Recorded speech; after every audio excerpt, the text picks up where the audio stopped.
The first week of the CDL is in the books, which means it's time for our first seasonal power rankings. And kicking it off at 12th, I have the Vegas Falcons. Two tough losses, 236 to 250 on hard points to both Carolina and Miami, but their control's looking miserable, which is an issue. Kicks looks good, we like that, but the problem is Extended Roxas are 35th and 36th in KD, and King of Body is dead last in the league right now. They've got Toronto, Atlanta, followed by Optic after the break. I wouldn't expect much to change. 11th, Los Angeles Guerrillas. After a tough Map 5 Round 11 loss to Minnesota in a series they should have 3-0'd, they then just got beat down by Carolina, where Linz couldn't quite figure it out. They're 10th in hardpoint, 10th in search by metrics, and they still have LAT in Optic next week, with Toronto looming after the break.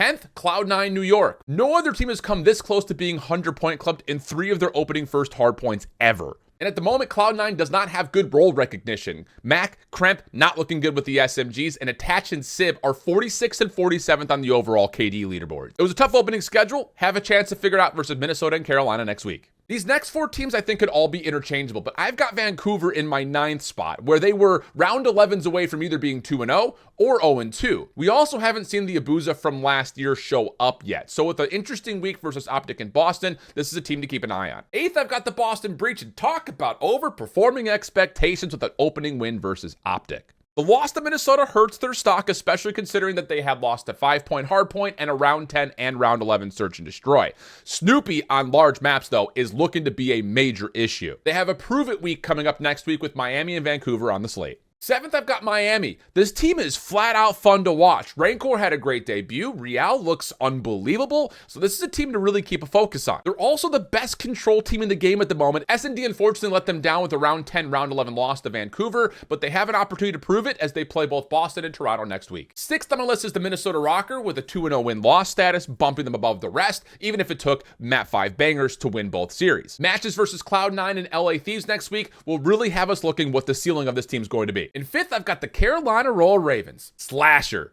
Period. Okay, you could throw Gwyn into the mix as well. Both sit in the top 6 of overall KDs. They also have the easiest schedule as they will avoid LAT, Optic, and Toronto this split. So high ceiling for Carolina. 4th, I've got the Atlanta FaZe. If you can name a single moment in this team's history where they were the worst team in Search and Destroy, I'll pay you $1. Easy path though from here on out. They've got Carolina and Vegas next week with Minnesota, Boston, and Cloud9 to finish. And 3rd, Toronto Ultra. And Kleenex has the opportunity to build an MVP caliber resume this year. This is also our only undefeated Search and Destroy team in the league right now, where they've got Vegas and Miami to try to keep that going. In 2nd, I've got Optic Texas, and I am choosing to forget a little bit about the Boston series because Shotzi left planet Earth versus Cloud9. They also have a very easy schedule coming up until they finish off the split playing Thieves in Toronto. And at 1st, I've got the Thieves, 3 almost 100-point clubs in their opening 4 hard points, and outside of a misstep in a round 11 search and a round 5 control, they are mere points from being flawless in their map record. That's my week 1 power rankings. Let me know what you think in the comments down below, and we'll see you next week for CDL week 2.